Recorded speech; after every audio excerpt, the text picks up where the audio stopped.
Last Museum est l'exposition estivale de la galerie qui réunit une quinzaine d'artistes. C'est un clin d'œil à l'esprit du lieu puisqu'il est emprunté au titre d'une œuvre de Brian Gysin qui habitait dans l'immeuble où est installée la galerie aujourd'hui, au 135 rue Saint-Martin. Et c'est des fenêtres du 4e étage qu'il a pu observer l'édification du Centre Pompidou. Le Centre Pompidou est sur le point de fermer. C'est quelque chose qui est assez poignant de voir une telle institution qui a toujours été pour moi ma montagne sacrée. C'est comme ça que j'ai toujours considéré le Centre Pompidou. Donc une sensibilité vraiment forte à la présence du musée et bientôt à son absence, en tout cas à son vide. Et c'est ce qui m'a finalement incité à dédier cette exposition, The Last Museum, à la fois à ces musées, qui sont des musées qui protègent l'art, et en même temps qui parlent de la vie des œuvres.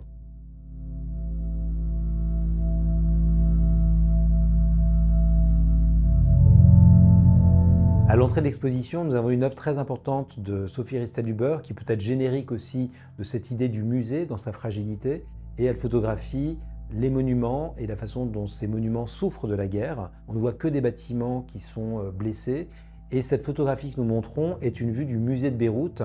La première salle est dédiée aux artistes ukrainiens et à la question du musée en Ukraine. Là, je suis très fier de montrer 3 artistes.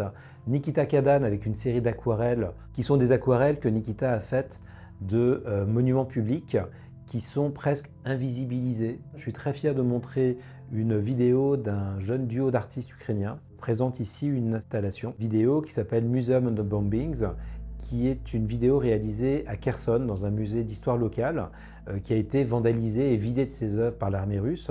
Et donc ce qu'ont fait les artistes, c'est qu'ils ont filmé le vide laissé par les œuvres. Nous avons Christian Bonnefoy, dont le travail est un travail de transfert de l'image, où se pose la question du véhicule de l'œuvre. Christian Bonnefoy travaille par arrachement de la surface picturale, qu'il va déposer sur un autre support. Dabi Badalov, c'est l'artiste nomade par excellence, et donc son œuvre elle-même est nomade. C'est un artiste qui va travailler avec des tissus qu'il plie, qui peuvent être emportés avec lui dans un sac.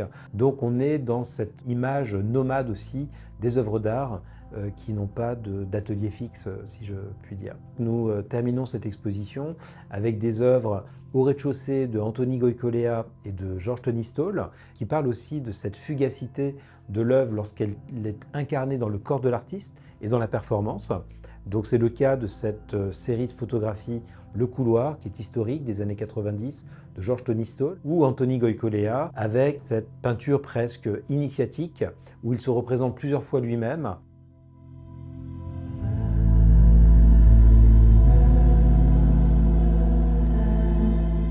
Danilo Halkin est un artiste ukrainien qu'on a invité pour cette exposition qui travaille énormément sur l'héritage ukrainien après le démantèlement de l'URSS. Pendant l'Empire soviétique et l'URSS, il y a eu une politique de rendre accessible l'art et de le rendre public. Et donc il y a énormément de vitraux, ça passait beaucoup par les arts décoratifs. Les vitraux étaient vraiment placés dans énormément de bâtiments publics, que ce soit des maternités, des bureaux de poste, des hôpitaux, des bibliothèques. Au moment du démantèlement de l'URSS, il y a eu une grande politique de décommunisation, mais Danilo veut quand même notifier le fait que ces motifs-là, ces œuvres-là faisaient quand même partie de leur héritage et qu'il faut se le réapproprier. Et donc il décide de récupérer ces vitraux avant qu'ils soient détruits. Cette série s'appelle Optical Prothèse, donc c'est des prothèses optiques. Optical Prothèse qui est un dispositif de remplacement. Il a une tentative de conserver le patrimoine qui est en train d'être détruit parce qu'il ne veut pas effacer l'histoire, parce qu'il faut comprendre que cette histoire s'est produite.